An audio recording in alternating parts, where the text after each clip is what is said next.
Welcome to the Enlighten podcast, where I am going to take you into a deep exploration of what it means to exist in this current reality. We are going to raise your vibes, open your mind, expand your heart, and dive deep into the wondrous mysteries and possibilities of this lifetime. There's been a spiritual catalyst that has set in motion the awakening process of many across the globe to return to the knowingness of self and unite what has been separated. Together, we're going to bring light into that darkness. We're going to remember the joy of living. But most of all, we're going to turn up the volume of our own eternal power and do the thing we're here to do.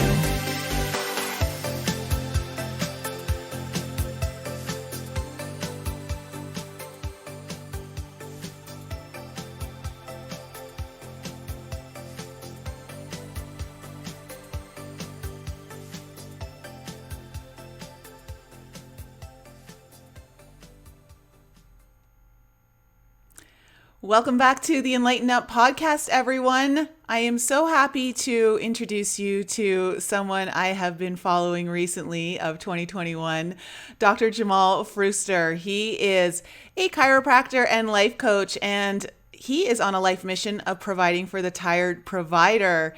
His essence of his work is authentic living down to the neurology, and his unshakable purpose is to bridge humanity back to an organic, connected way of living. He's been featured as a guest on today's Thought Leader and the Daily Dose podcast, and he has his own podcast called Soul Coffee.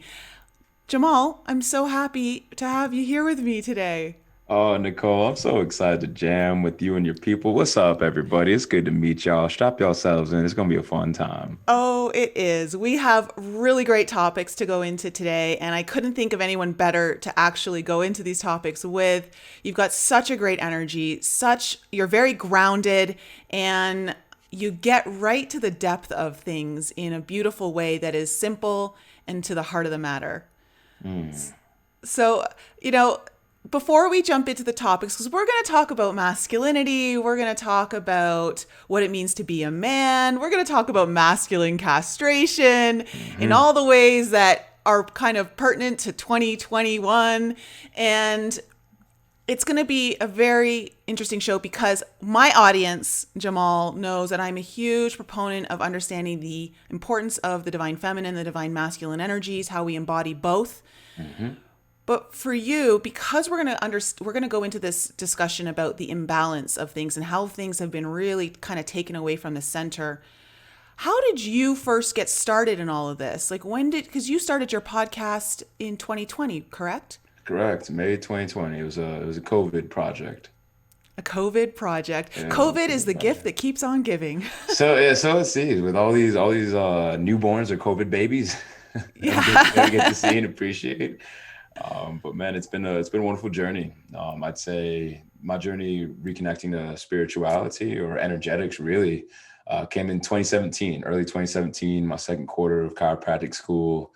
As that's where I met my mentor, and that I worked for Dr. Brett Jones out here there in Tucson, Arizona. For any of your listeners that may be here in Arizona, feel free to come visit us. Always, always, always. And that was an introduction to more of me, understanding the inner child work or the shadow work, if you will, and really beginning to shed light upon the darkness that had been repressed in my memory for 13 years.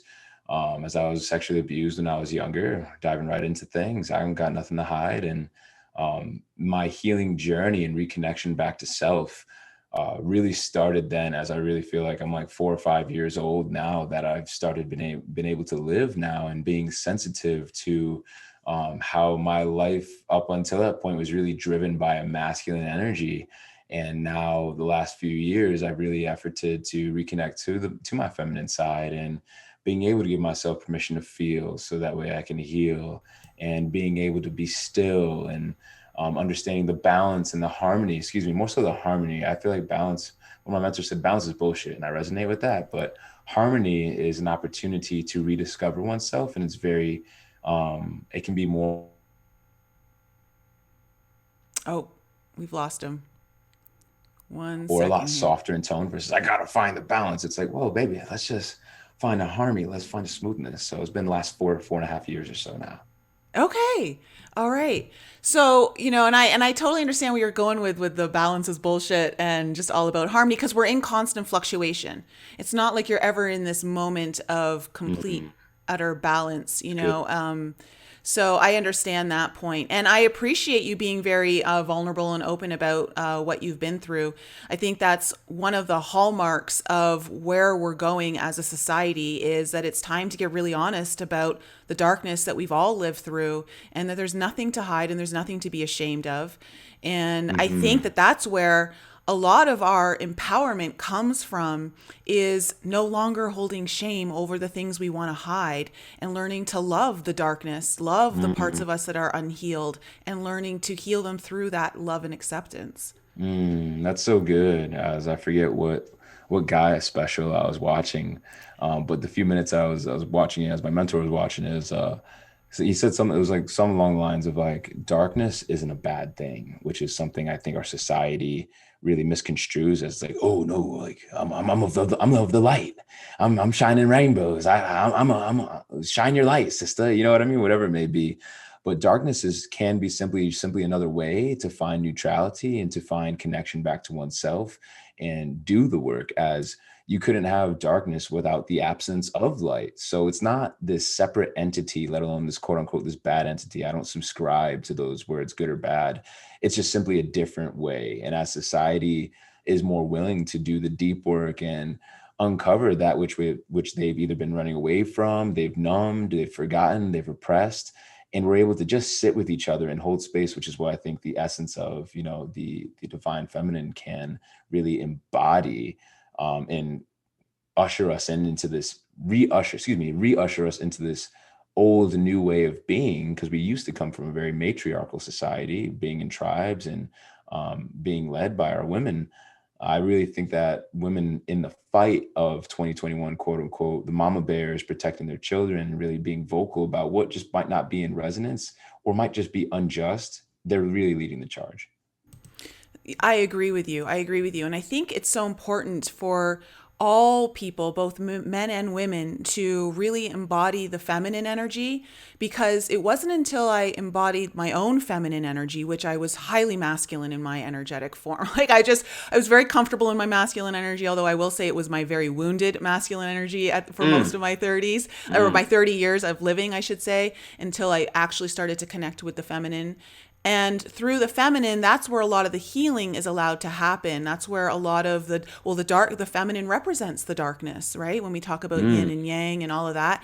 And it's the mystery, it's the unknown, it's the abstract. And so going into allowing yourself to really connect with all of those things that are hidden and unseen is then provides you the foundation to then bring the masculine into harmony and really empower yourselves through that because there's so much value that is misunderstood within the masculine energies. And I think that that's come from a lot of misunderstanding through society, a lot of mm, wounding, mm, in a, let's just say a lot of suppression on ability to actually understand and vocalize one's feelings. And so now we're kind of coming to a place where we have to be willing to, even just as a society, hear both sides out in order to understand the whole and bring it into harmony. mm. And that goes for both the masculine and feminine within each of us. It's really good. As I'm getting this potent picture or image in my head, the fetus develops and is carried and is nurtured by the mother for 9 months, and it's dark in there. Like we're literally born from darkness. That's where we begin, and then as we walk out into this light and we begin to navigate things, that's where the doing per se can begin to happen. But even then, there's obviously a surrender, because as a brand new baby in the world, there is a nurturing of things. And I love that you also hit on that I'd say a lot of women have to be hyper, or we're just in a hyper masculine society being in the United States. I don't say America, by the way. I don't subscribe to that shit either, because one, that describes a continent. There's two Americas. There's North and South America, and then there's Central America, which is its own space and place. So let's get this correct. It's the United States. Anyways, the United States is a very do society. A lot of some of my favorite, motivational speakers, like Eric Thomas, like he's like, ET, I love him and I love him to life. And excuse me, there's this man, as soon as you want, or you won't be successful, you got to be successful as bad as you want to breathe. Or it's like, man, you don't sleep. Or it's like, you got to want to be so successful, you don't want to sleep, or you forget to eat. And it's like, yeah. But then as I've gotten older, it's just like, wait, but what about reflection and recuperation? Because as we reflect and as we recuperate, we'll be able to show up more efficiently. So it's like, yes, have the tenacity and you have the drive. And I appreciate the essence of his work and the fire for sure.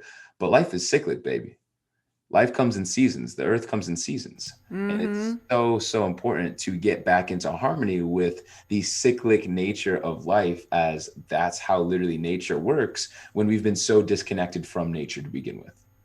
I completely agree with you.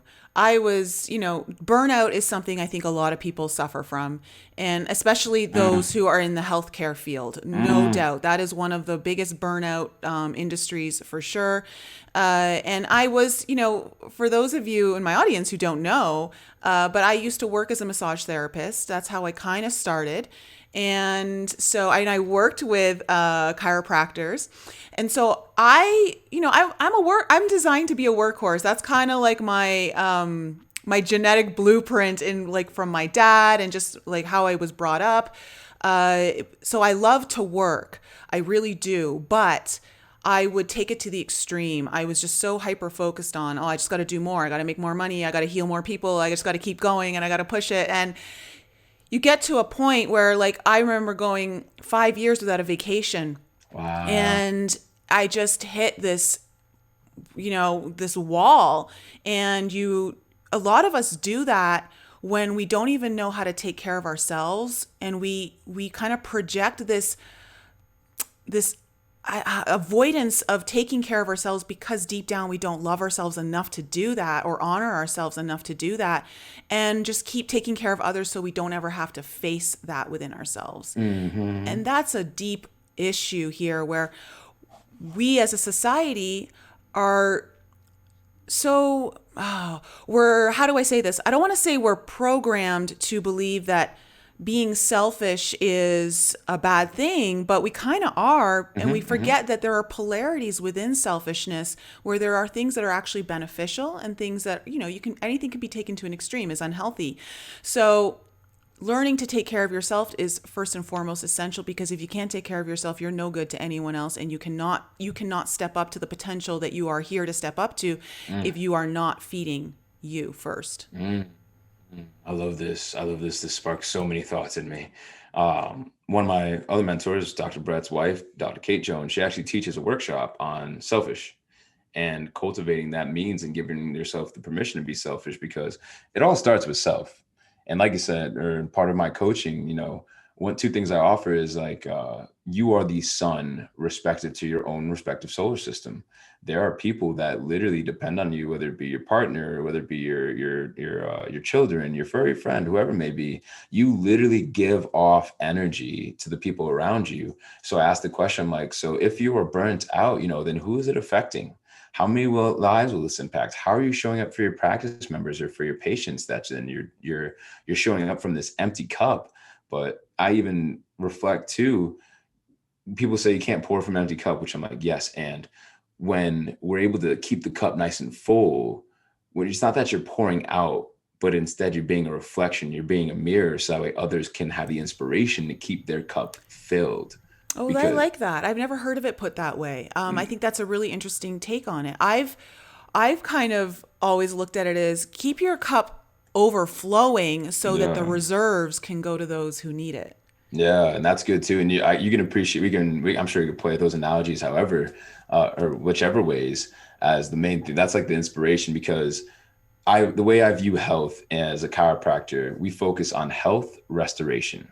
life restoration, if you will. Think of like, I want everyone to listen to this podcast, or that's listening to this podcast, to think of, you have this volume of life, if you will, which when you're born, that cup is full, baby. You Yeah. know, 9 months, you didn't need any medical interventions. You didn't need any outside help. You just needed mom support, love, and nurturing to be able to be this beautiful born baby. As a holistic pediatrician that I just had the chance to meet recently, Dr. Larry Pilevsky, I believe is his last name, in New York. I'll say straight up, he hasn't given any vaccines in his clinic in over 17 years.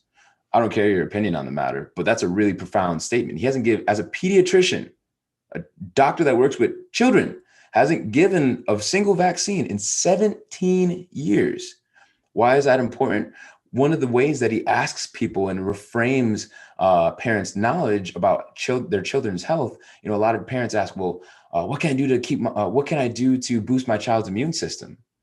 And one question he reflects at him instead, he's like, the question can be, what do I do that instead weakens my child's immune system? Very important. The paradigm shift is like it's yeah, a shift. You know what I mean? You flip the script.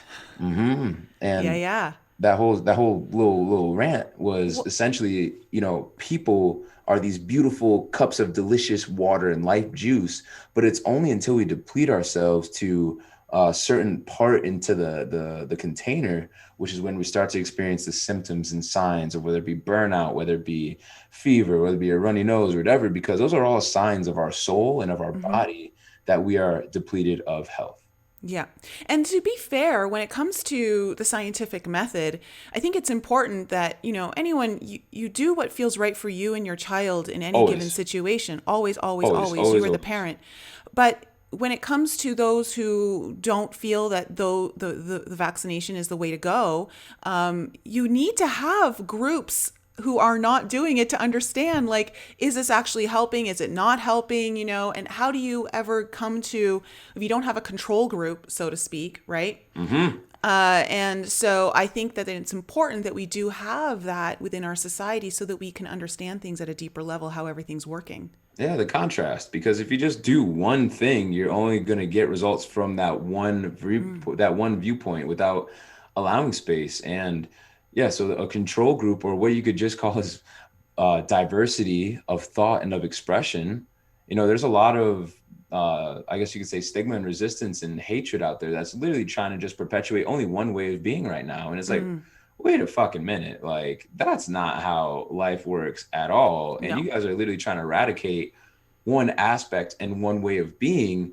And that's a very colonized way of being, because it's either this way or our way, or straight up, you're going to die.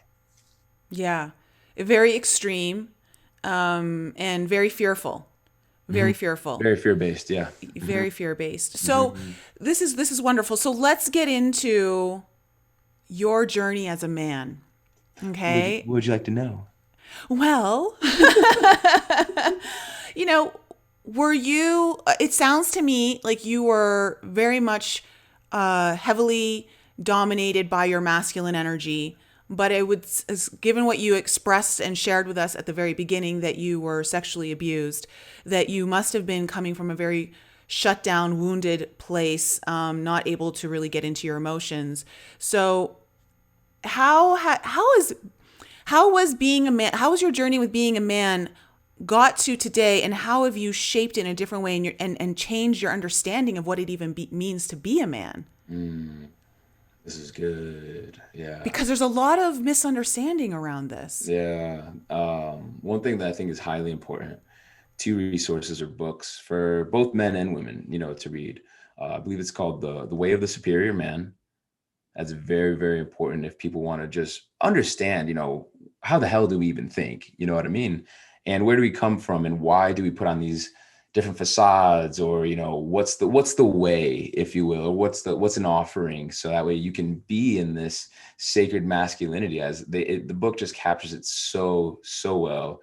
Number 2 is The Mask of Masculinity, and that's by Lewis Howes. I read that my 6th quarter of chiropractic school. I didn't start reading until then. I'll dive in a little bit into the story, but those are 2 resources I wanted to give people, because those are I think he writes about maybe 6 to 10 masks that people put on, or men put on, like the stoic mask or the angry mask or the joker mask or the financial mask or the provider mask.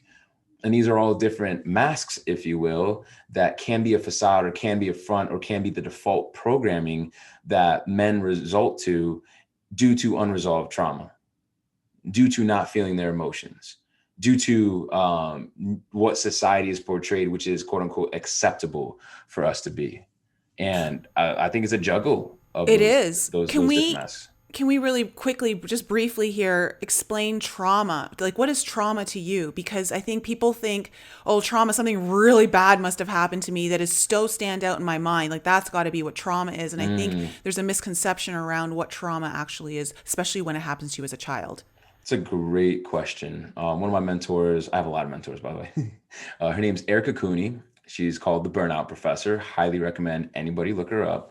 I believe one of her quotes is that she says is trauma isn't necessarily the incident or the stimulus that has happened, but it's the perspective of what occurred. And that's important. And I'll reflect. It's not the incident itself. It's the perception of what occurred.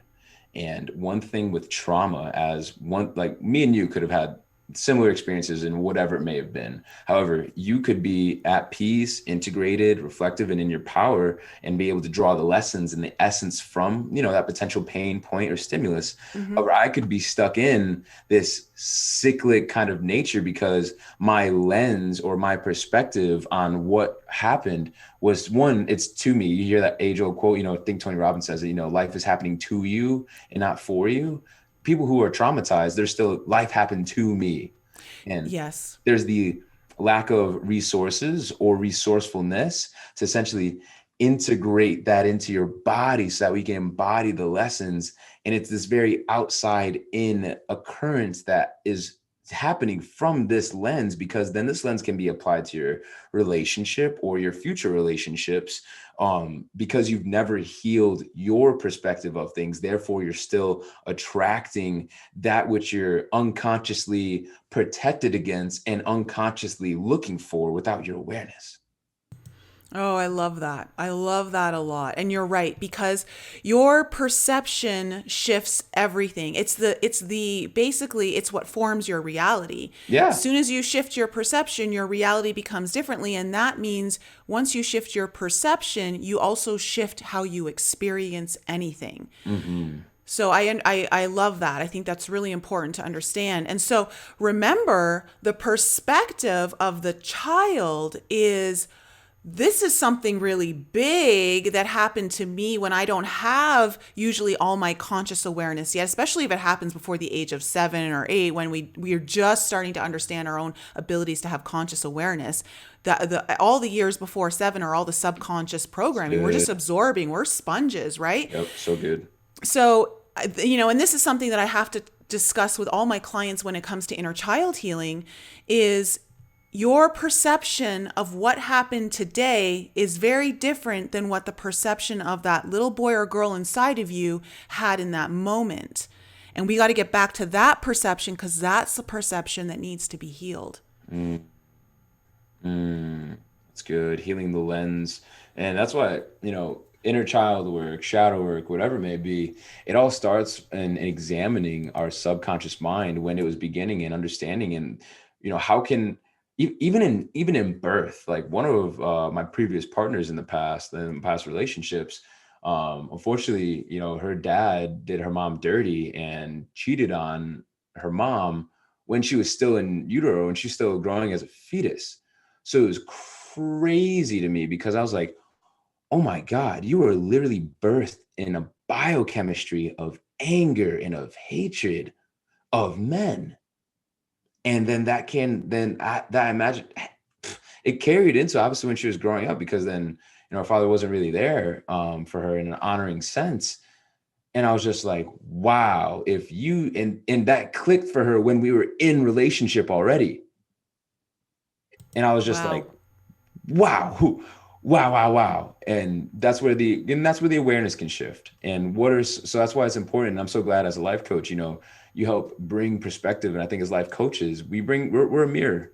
we're a sacred mirror. I like to think the same thing as a chiropractor. I'm just a sacred mirror and a container, a safe space for you to feel and process what you might be and reflect new awareness. So that way you can do something with that increased awareness and shift your perspective. Because if there's one thing that's so important, is cultivating that skill of being able to recreate or wipe off your lens of life and expand it, so that way you can see more, because with more awareness can come better, more aligned, more precise, more honoring, more accurate actions.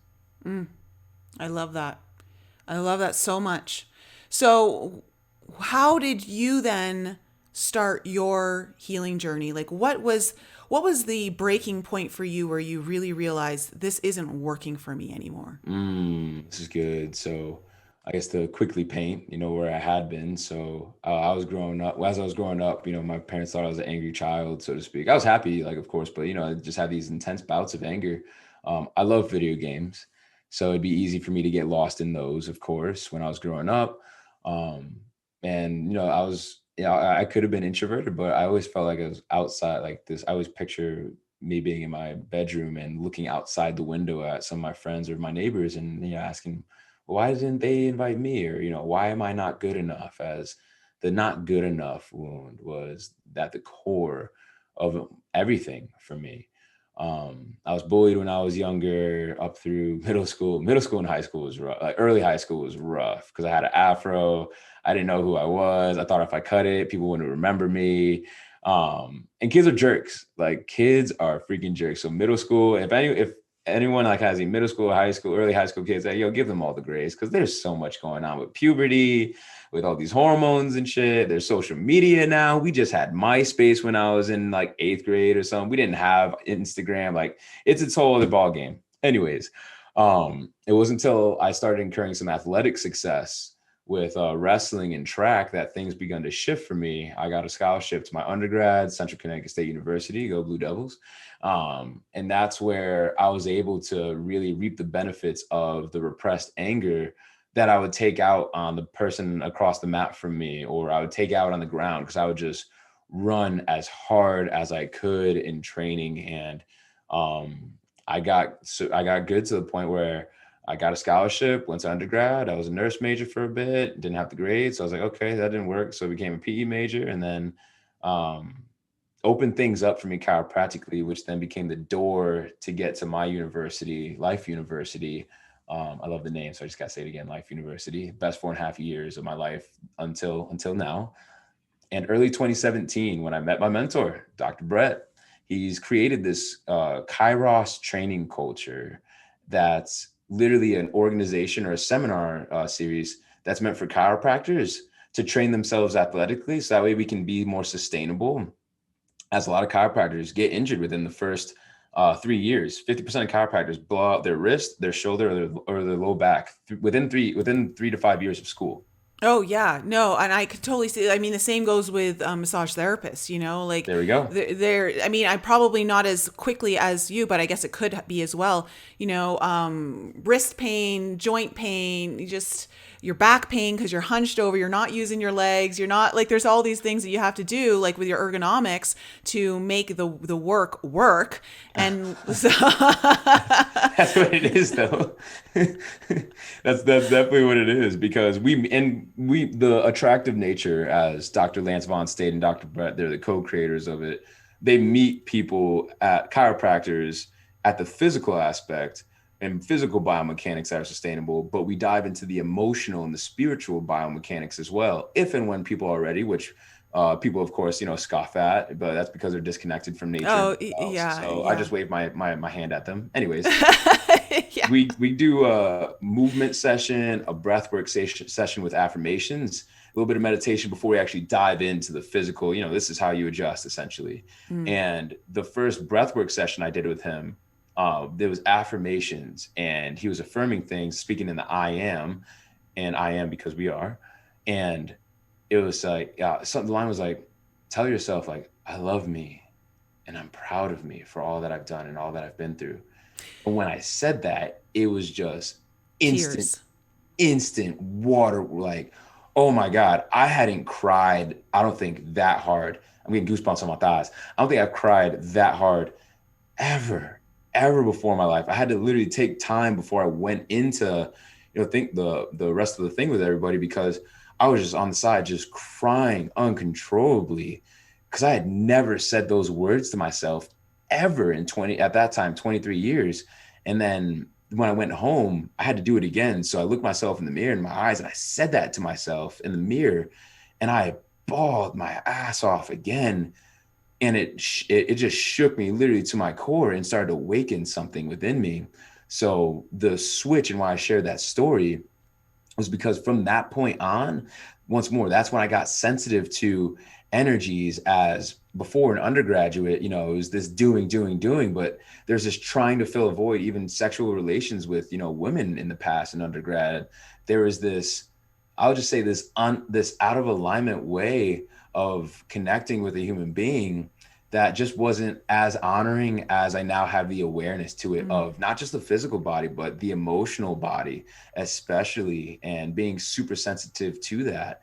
And I think the sexual mask is something, a wound that a lot of men come from, because when there isn't this tending of the wound in a feminine sense, internally, let alone externally, then this warrior aspect, or this combative aspect, can come out as a means to protect. Like, I got my heart broken, and I think a lot of men do at some way, shape, or form. They get heartbroken, and it's kind of like well, never again. Like, that will never happen to me. They either close off, or they become these players, or whatever it may be. And that's super, super important. And now there's just so much sensitivity to all of the masks now, as there is an allowance to sit with my feelings, to journal on my feelings, I now got a lot of female homies that is really cool, that I can express things to. And a lot of my brothers in my chiropractic fraternity, and a lot of the men that I'm around, they're very emotionally intelligent, and can hold a space and hold a container for that which what I might be feeling. And I do the same thing, obviously, for my people on the table. Oh, that, and that's so, that it brings me so much relief and happiness to hear those kind of communities are growing, because they're so needed. And it's true, it's usually the most simplistic moments of revelation or realization that hit us the hardest, because the truth is always so simple. And I was much like you. To flip it just a little bit, it wasn't for me like when I said I love myself, it was when I realized I don't love myself, because I had played this persona to everyone that I'm good, I got everything under control, I like myself, I'm pushing myself here, I'm doing this, I'm achieving that, and I would always give off this air like nothing bothered me, water off my back, and when you're coming from this place of constantly pushing yourself in a lot of in industries, like you're working with health practitioners who are suffering from burnout, that is systemically from a place of I don't like myself. It can even go as far as I actually hate myself, because there's so much pain there, and so much guilt and shame and judgment from everything that you've experienced through your own perceived lens. So it's very profound. And I think that people need to realize that it doesn't take some complex realization for you to have your aha moment or your breakthrough. It's usually the most simplistic truth that you can imagine that will hit you, and it will create this emotional resonance within your own body that you cannot deny. Your body knows its truth, and so it just starts to heave, it starts to purge, it wants to let go. And I love that. So with you experiencing all of that as a man, how are you starting to discover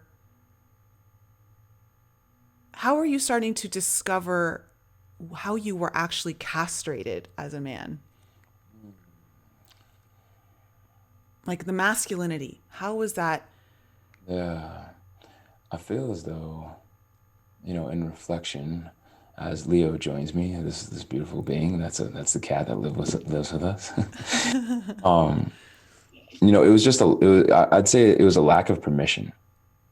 It was a lack of permission to even feel, as that's perceived as weakness. And it's like coming from this wounded, compensated, kind of like fearful, scare. Oh, there we go. Fearful, scarce mindset of once more, you need, like, life needs to happen this way. I need to be able to be controlled. I need to be able to do this in order to be this valuable.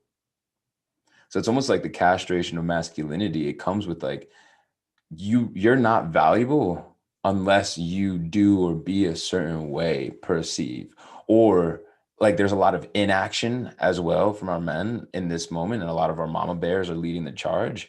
I think that's because, one, they're scared, straight up. They're scared to the point where they're not courageous. So they're scared and they're paralyzed by fear, and that paralysis of feeling what they need to feel so they can heal, let alone inaction for others. They can't even move for themselves. And for myself, I didn't have the awareness. So there was you could say like a running away from, or they're just the not dealing with per se. But it's like when 2017 happened, I was like, oh, and I teach this workshop called Cultivating the Skill of Navigating Uncomfortability. And one of my biggest keys that I leave for people is this tool, and it's 4 letters. It's LTFI. What does it mean? Great question. It means lean the fuck in. Lean the fuck in, or let trust flow inwardly. But Ooh. the trust can only come in if you allow it. And you can only be allowed if you are embodying and giving yourself permission to actually do something, or more so, be something. And that's really hard. That's really hard for people to trust because at the end of the day, most people don't trust themselves. And that's And the why? Why biggest thing. don't why don't people trust themselves, Jamal? Ooh, oh my God, that's such a good question. There's been broken trust within their bodies, I believe.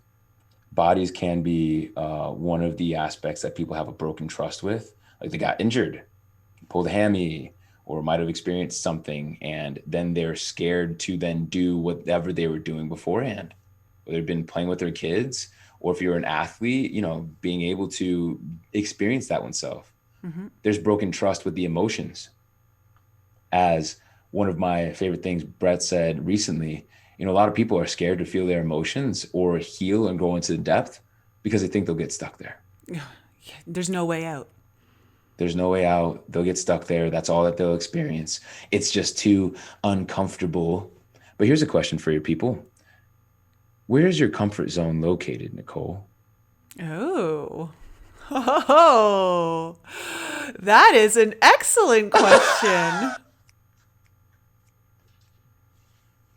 Where is the comfort zone located? It's located in your nervous system. Ooh.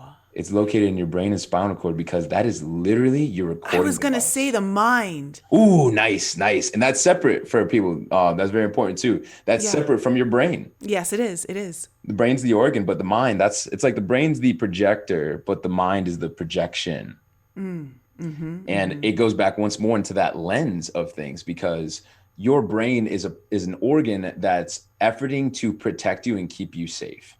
Yes. And due to your life experience, which you've experienced through these 5 different senses, even though we used to have 300 senses back in the day, but we'll stay focused on these 5 to not go down the rabbit hole too much. But due to your life experience, your comfort zone can literally expand. And once more, something that might be traumatic for you or traumatic for me may not be traumatic for you. Why? Because you have more resources, experiences, and resourcefulness and tools that have helped expand your zone of uncomfortability. So that way you can absorb a bigger stimulus without it blowing out your nervous system too much into a flight or fight or fear or freeze state.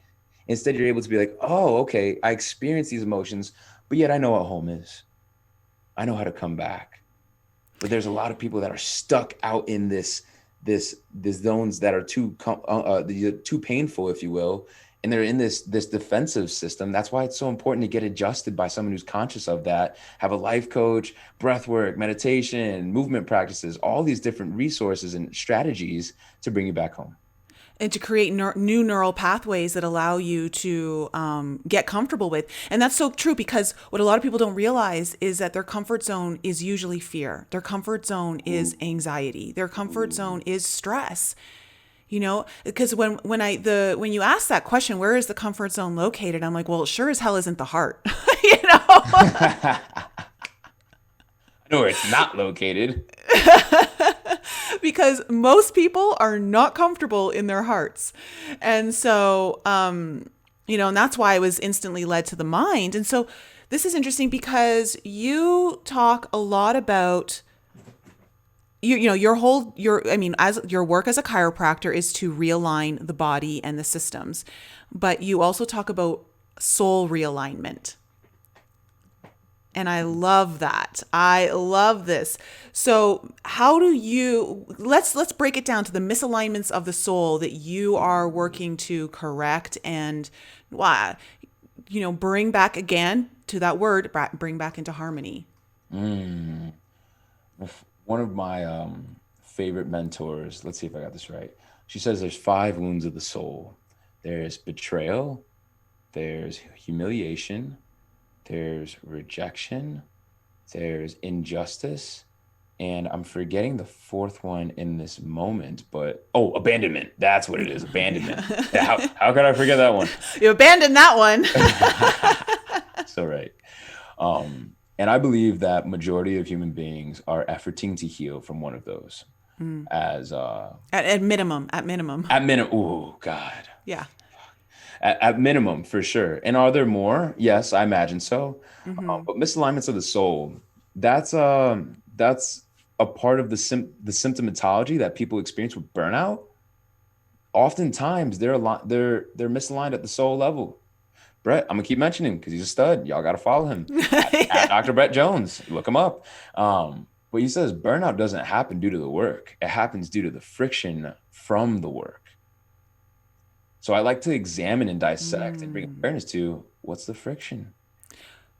And if these healthcare providers, I'll just pick on them for a bit, you know, they love and they signed up, I'd say vast majority, maybe 99% of us, you know, want to be able to help people. But why is that? And that's its own conversation, but focusing on the friction point, they're not doing it in a way that they either imagined, and they're not in a system set up that is meant to be super smooth to deliver the care that they want to, because they have to deal with the electronic health records. They have to deal with all the paperwork. They have to deal with, and that takes up like 30 to 50% of their time, like versus actually being present with the patients or with the practice members.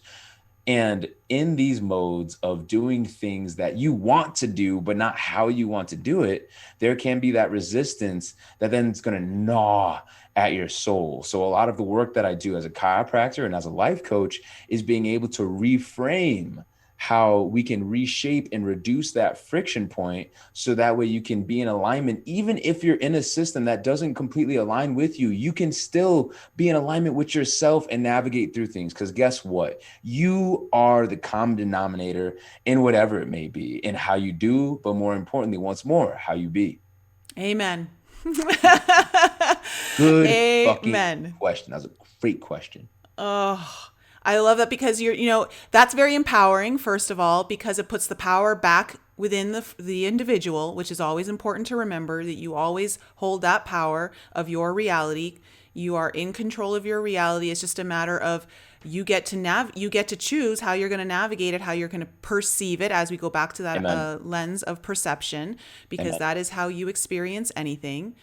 And it's true. This, it's the friction of the work. I love that, because you can relate that to the whole, becoming the diamond, you don't, or even the pearl, it starts off as a grain of sand, and through like friction and all of a sudden all these like tough challenges and things like that, you finally get this beautiful, shiny pearl that is held of great value.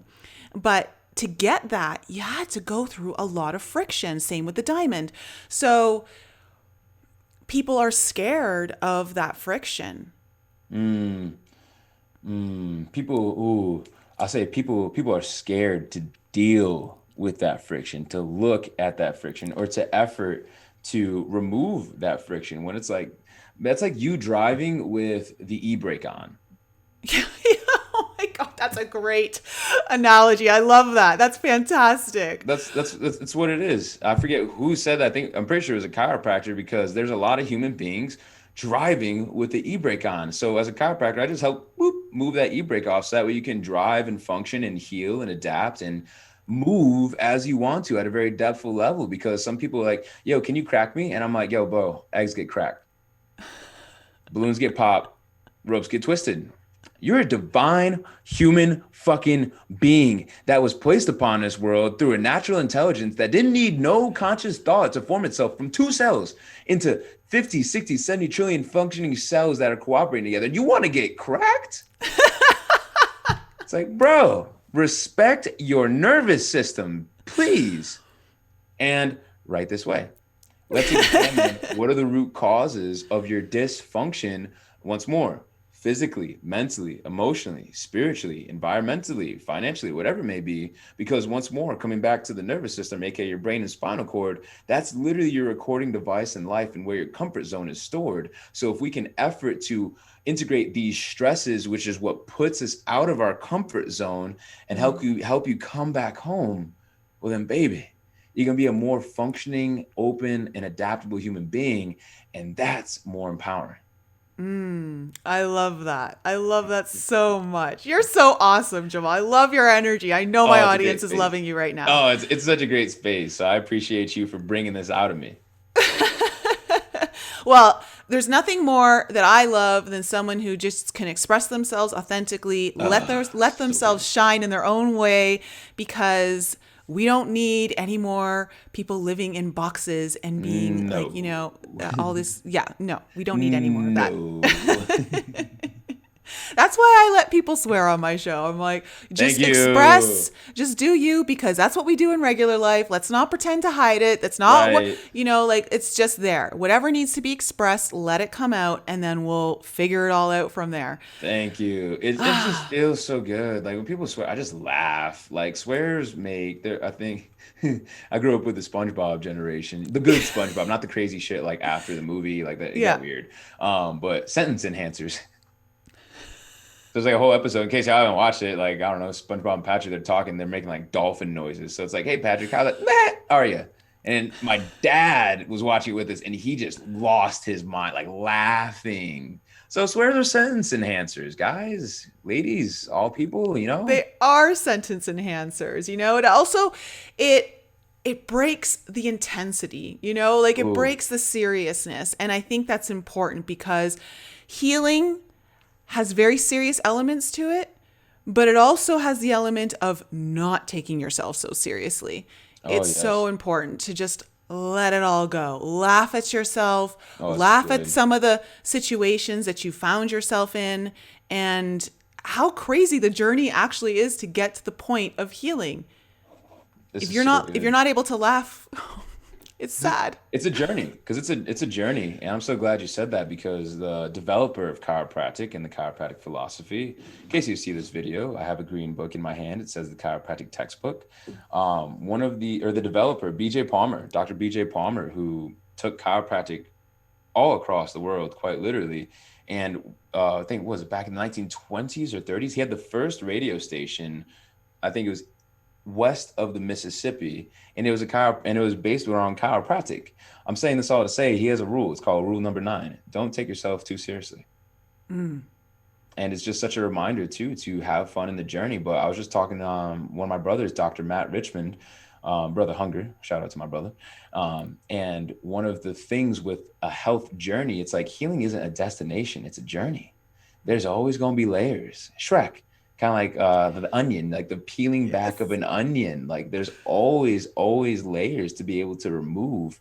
And it's like you could be at one point, you're like, fuck, here's another layer, here's another awareness, here's another trigger that I wasn't aware of, as my friend Marianne was on Soul Coffee, and the trigger is the teacher. But it's still, there's so much way, there's an infinite amount of ways to switch things up.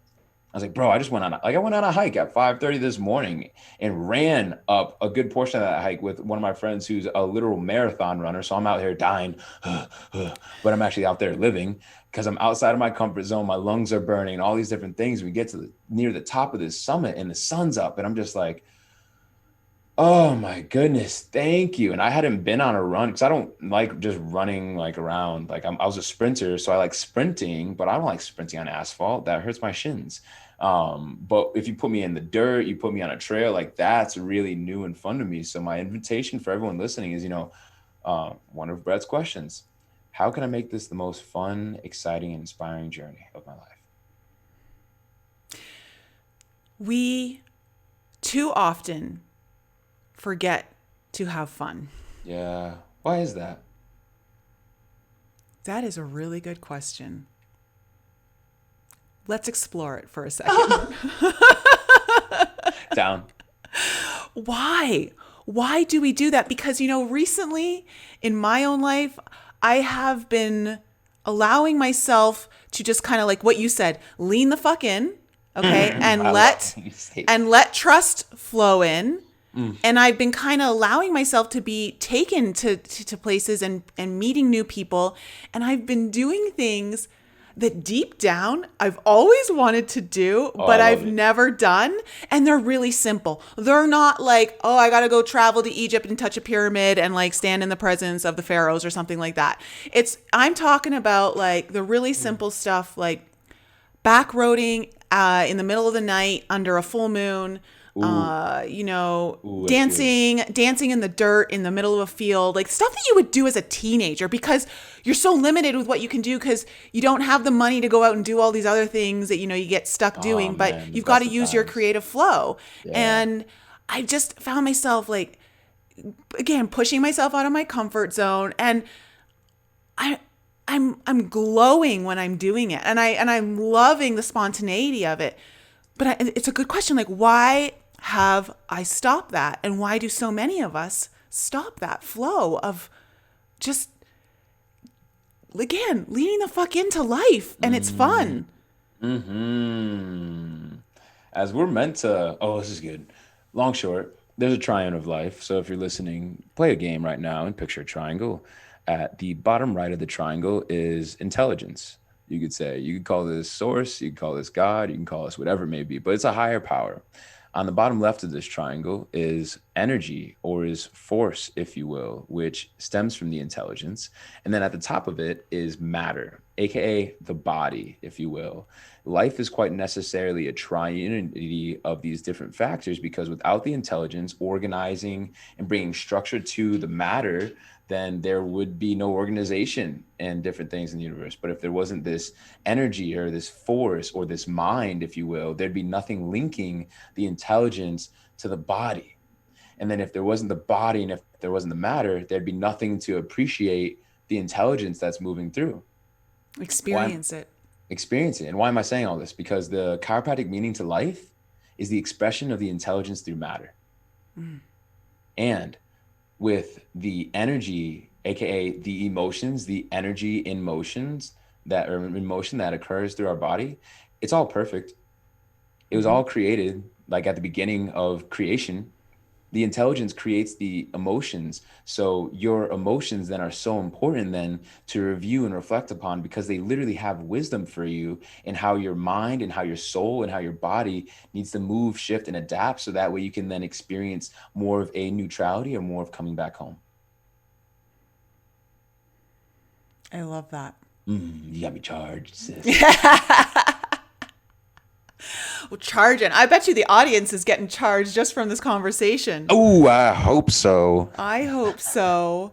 I hope so Excuse me. I because trust. I trust. I trust. So okay, I trust so. I like that too. Yeah. Cancel on the hope. Signal through trust.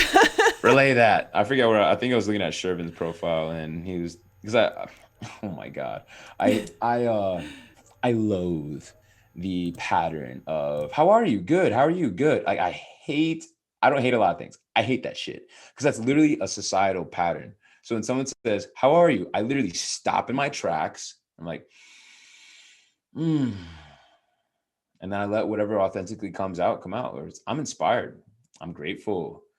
I'm charged, or yo, I'm pissed, whatever it may be. And will still sometimes say, "Good." How? Wait. Then they're like, "Wait, what?" And I'm like, "Yeah, nah, I don't play that shit. If you're gonna ask me how I am, don't just do it out of pattern. Do it because you give a fuck. If not, just give me a wave. Give me a hi. You know what I mean? I'll totally, hi. I'll totally do that. You know, it's good. But if you ask me a question is a request for information. So don't Yep. go asking questions that don't fucking matter. I got no room for program politeness in my life. Ooh, that's good. And it's not even polite because I know. it's inauthentic. It is It's unauthentic. programmed rudeness. And I don't But appreciate that shit. Ma'am, sir, excuse me. Get back here. tell me what you really want to say to me. What do you Right. really feel like saying right now? Because I can hold space for it. Like, yo, I'm here for that shit. We're all here together. There's 8 billion humans in this world, and we get the chance to walk past each other. You don't think that there's some kind of coolness to that shit? I do. Okay, let me ask you this. Yes. Do you not, because you're a host of your own podcast, which people, you need to go follow him, Soul Coffee. You got to go follow that. Ooh, come get a sip, people. Come get a sip. Go get your caffeine buzz. One of the most beautiful things about having your own podcast is being able to have conversations exactly how you want them to. Like, you know, and when I say not in a controlling way, I mean in a free flow, authentic, let's just be us, because I think this is the hallmark of the 20s that we're in right now, 2020s, we're going to go into 2022 shortly. I think the hallmark of the 20s, it's the era of authenticity. And I think it's also the era of personal responsibility. And you can't have personal responsibility if you can't be your authentic self. That's facts. Yeah. And I know I do. I'm going to speak for myself. I do think other people feel this way. You let me know how you feel, Jamal. But I feel like people are craving conversations where there is no, proper politeness or constructed way of having to hold, an interview or something like that. No, Like, fuck that. you want to see real people dealing with real things in life, giving real help. Yes. Like I love the notion.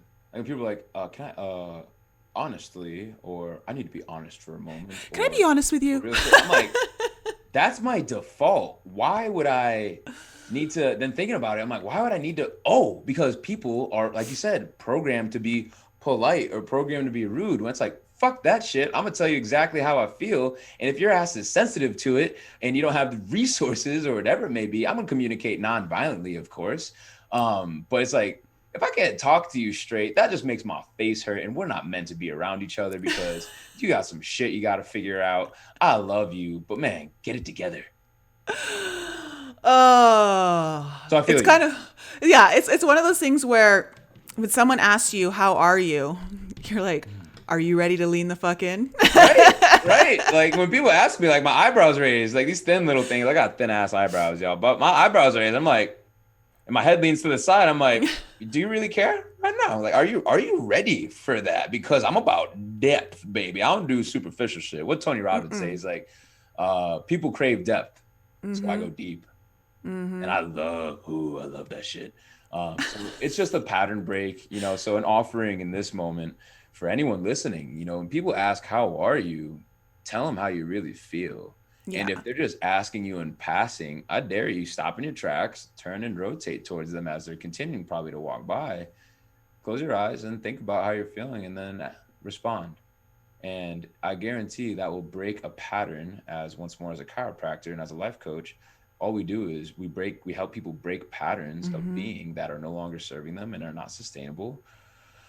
And that you in essence would be a chiropractor offering an adjustment to them for their day, because they're going to think differently. And if they're thinking differently, they're not thinking the same. And if they're not thinking the same, then that's going to warrant a new action, a new belief, a new value that can be created, a new personal reality or personality, as you've begun to say in Dr. Joe Dispenza's work. I love it too. Because if we can begin to break those patterns of being, then that will help expedite us to being in more alignment with truth is and what that can look like through our bodies, our expression, our happiness, what it means to be a fucking man, all the different things. I think one of the greatest definitions of what I've heard what it means to be a man is to be powerfully, authentically, and organically you.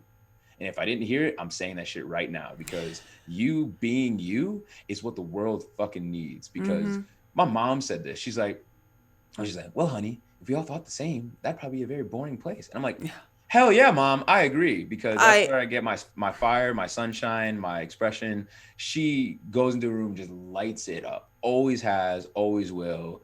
We can be in a serious ass conversation and she'll make a joke like that doesn't feel like it's just her, this tiny little Peruvian lady. So there's a lot of men that are out of alignment with their souls and out of alignment with truth, not their truth. I just say truth because truth is truth, period. And then the last part to that, they're then putting on these masks or these just these fake expressions because they're trying to be what society has deemed acceptable or what men do, and they're just cowering in fear of their fucking power. You're taking my breath away, Jamal. You're making me breathe it in. This is great. This is great. This is so inspiring. Oh my gosh. If no one finds this inspiring, well, sis, I'm glad I got you because this has been great. It's a win that we get to share this. Yeah, I highly doubt that's going to be the case because I know my audience and they're super awesome. Hell yeah, they are. Shout out to y'all. Yeah. Okay, this has been a great show. I can't thank you enough for coming on. I'm going to have you back on the show because I just feel like we jam together and we have a great time. And I know the audience is probably vibing off the charge that we're creating between us two here in this conversation. So let my audience know what you've got going on, where they can find you, and why they should be finding you. Oh, well, come find me if you're ready to play, if you're ready to talk depth, if you're ready to extract more of the nectar and the juice that is this beautiful, delicious cup of life that I at least like to enjoy every day. You can find me on Instagram. That's my main, because fuck Facebook.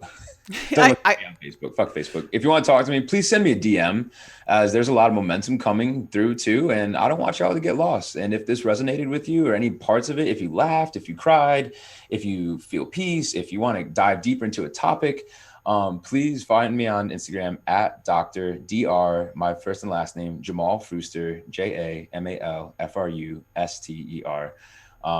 I'm one of the very few Dr. Jamals there, so I'm sure if you put in the first 7 letters, you'll find me. I got a big smile on my face. It tends to be there a lot because I've been in the darkness a long time, and this is way fucking better. I agree.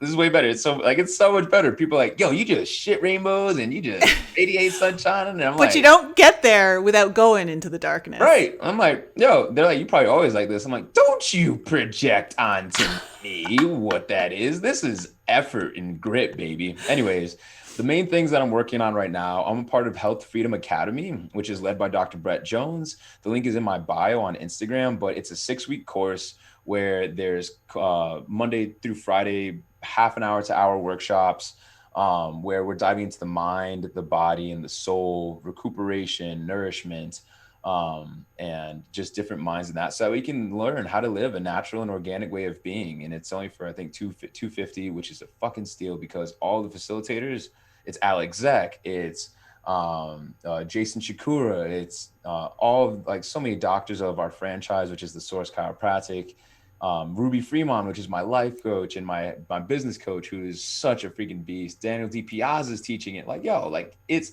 all of those workshops are $250 by themselves. But anyways, shameless plug. But other than that, I'm also teaching a workshop there, and probably 2 more times, because I really, really love teaching this as of lately. It's cultivating the skill of navigating uncomfortability. I just made a sexy little Canva print, so that way I actually have a map to give people. So if you're curious about that, feel free to message me. Follow me on Soul Coffee. It's on podcast and it's on Spotify, and I imagine Nicole will be on there at some point too, as we just had a wonderful interview. But other than that, if you're in Arizona and if you want to make a drive to the Source Tucson, come see us out here in Tucson, baby. Hey, we'd love to get you taken care of. Not get you cracked. Yeah, right. You'll get adjusted. If you want to get cracked, man, we can grab some breakfast. I'll crush some eggs. I love eggs. We can do that. But if you're talking about your spine, your brain and nervous system, and ultimately your soul, I'm not for you. And that's okay. Well, I'm going to leave all of the links that you've shared in the show notes for everyone below the video, in the show notes for all you listening on the podcast platforms. And I would be honored to come on your show. I think we'd have a lot of fun. Yes. And guys, I hope you enjoyed today's show. I know you did. I know you enjoyed today's show. I know you got big smiles on your face. I know you're supercharged in your heart field right now. Ooh. And that's one of the reasons why I love doing this show, is having moments like this and guests like you, Jamal, on. Guys, I love you so much. Have a wonderful evening, and I will be back with you next week.